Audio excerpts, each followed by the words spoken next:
Today we are on my Town Hall 11 and we're going to be looking at queen charging at Town Hall 11. What are the goals that you need to make sure that you set before you queen charge? Why would you queen charge a base rather than something else? What's up, guys? My name is TipDog20. I'm with the Clash Tips YouTube channel. Let's take a look at it right now. Whenever I'm looking at a Town Hall 11 base, trying to decide what attack I want to use on it, the very first thing that I look at Town Hall 11, of course, is if I'm going to Zap Witch it. There are so many bases that are so poorly built that a Zap Witch will completely overrun it. Even bases that are built really well can actually be overrun with Zap Witch. That's how strong it is at Town Hall 11.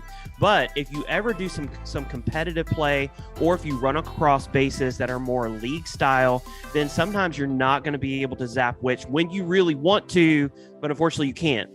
That's when I turn to other attack styles. After Zap Witch at Town Hall 11, typically I will look for some form of Blizzard Lalo. Yes, Lalo is a little more difficult to do than Zap Witch. In fact, it's a lot more difficult to do than Zap Witch, but it is really rewarding whenever you do the attack. If you can find a place that you can get your blimp in and take out a ton of defenses, possibly also getting down the Town Hall, then that is my second look at whenever I'm attacking at Town Hall 11. The third type of attack that I look at is some form of zap. So Zap Dragons, Zap Lalo, Zap Sui Lalo, some form of zaps, zapping out a section of the base. And then the last type of attack, whenever I'm looking at a base and it is really well built, there isn't the zap value that I really want, or maybe there isn't the Blizzard value that I really want, maybe there isn't quite the Sui value that I really want, well, then that's when I look at doing a queen charge. Whenever I'm doing a queen charge, I'm making sure that I'm going after 4 goals. I want to make sure that I get down the queen. I want to make sure that I get down the CC. I want to make sure that I get down the Town Hall. And then lastly, I want to make sure that I have pathing for my Lalo. If you're going to be using hybrid at Town Hall 11, make sure that you're creating pathing for your hybrid. So those are the 4 goals that I look at. Let's look at some examples of Queen Charge Lalo and how it is that I approach a base at Town Hall 11. So let's get into this. This first attack, I'm going to go ahead and pause this real quick. But this first attack, as you can see, I have a setup to where I have zap value right around the queen, where I can get the queen, I can get the AD, I can get the wizard tower, and I can get the warden's altar, the warden statue, all in that one. And remember the 4 priorities, they're going to flash up here on the screen, but number 1 is the queen. I have to make sure that I get the queen down whenever I'm doing my Lalo portion. Number 2 is the CC, of course. Number 3 is the Town Hall. Number 4 is the pathing. So what we're going to do in this case is that AD is really going to severely hamper with my pathing.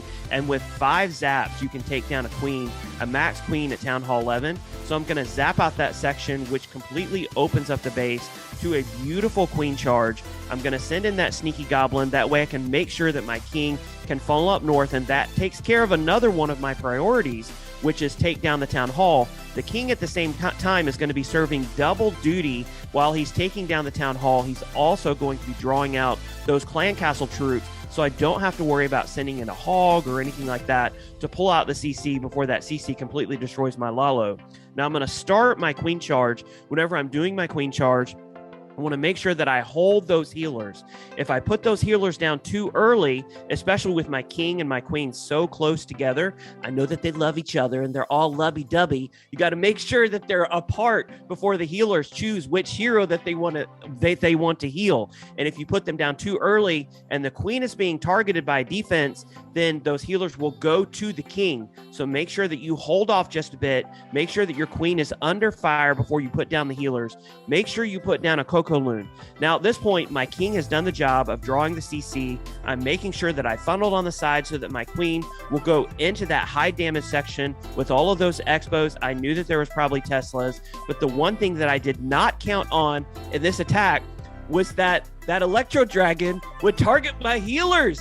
I was doing this attack live and I thought, oh crap, what am I going to do? That Electro Dragon is going to take all of my healers down. So I went ahead and put the poison down. I went ahead and froze it because I wanted to make sure that my queen could get through the high damage expos as quickly as possible. I didn't care about the E-Drag at first. I wanted to make sure that she could get through those expos because those expos were what would have hampered my Lalo. Once my queen gets the value that she wants, she's going to turn around. She's going to grab that multi-target Inferno, and then I'm going to start in on the Lalo. I'm going to send in the Lava Hound, and then I'm going to send in 3 balloons per defense. 3 is very important because you don't want to oversaturize in this case, but also you don't want to undersaturize in this case. I'm going to send in my second hound. Again, 3 loons per defense. Then I'm going to send in my Stone Slammer in the opposite side, and they're all going to collapse on that eagle, and they're going to collapse in on that last AD. And honestly, at this point, there's nothing left. The one mistake that I made with this attack is I put my warden too close to the queen. And this is something that I pointed out in other videos. You have to make sure that the warden is not too close to your other heroes, because they might be drawn towards those heroes and they'll leave your Lalo completely naked. Let's get into the second attack. In the second attack, again, we're going to be looking for the queen, the CC, the town hall, and pathing. Those are my 4 priorities. So I looked at the space and I noticed that I could queen charge down the side, and then I could break in right around the 230 mark.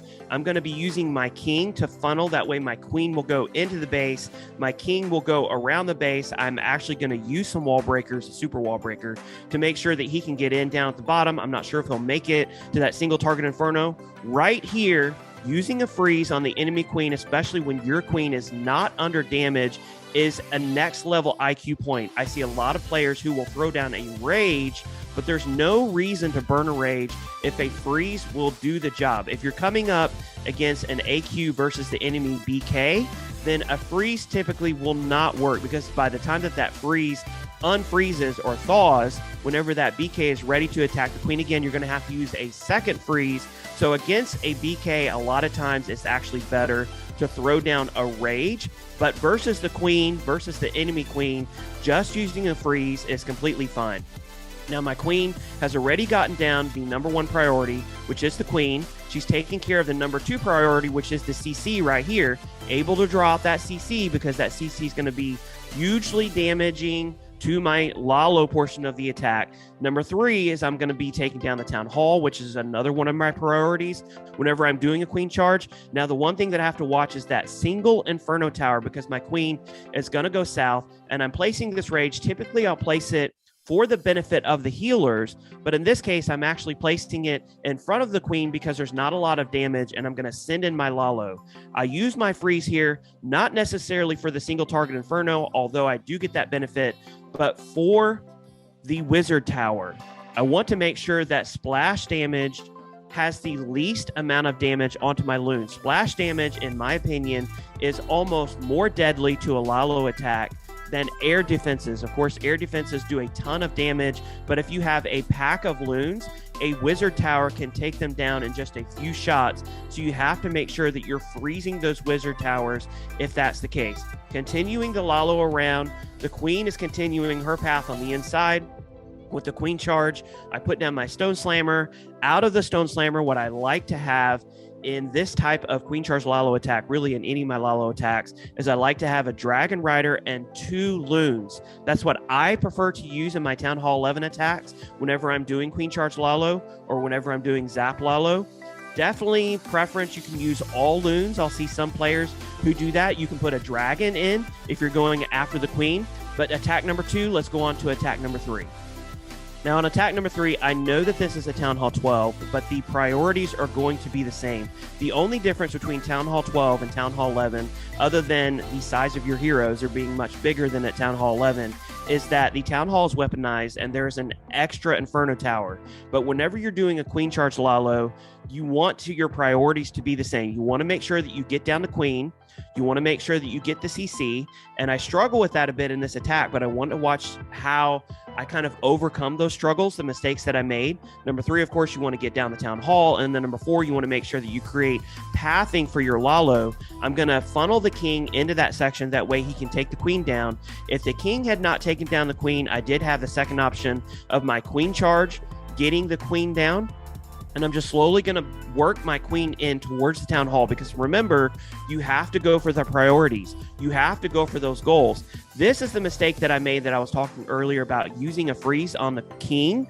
I could have used a rage. I would have been able to get through that king in enough time, but because I just used a freeze, that's a mistake that I don't want you to make. I have to burn an extra freeze on all these headhunters that come out of the CC, and I haven't even pulled all the CC yet.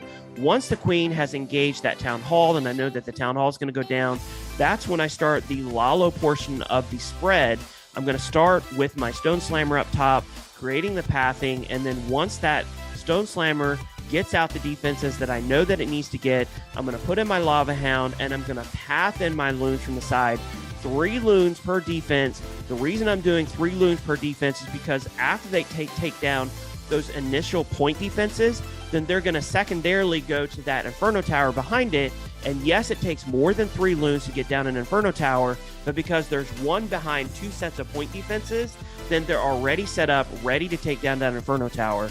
I'm going to haste into the splash generating defenses. I'm going to freeze these splash generating defenses. I mean, look at this Wizard Tower, completely taking down my loons super quick. That's why Wizard Towers are some of the most dangerous defenses that you can face at Town Hall 11 and Town Hall 12. Hopefully this Queen Charge guide was helpful. If so, give us a like. We're going to have more videos on Town Hall 11, different attacks, different attack styles that I use. So give us a thumbs up, subscribe to the channel. We'll see you next video.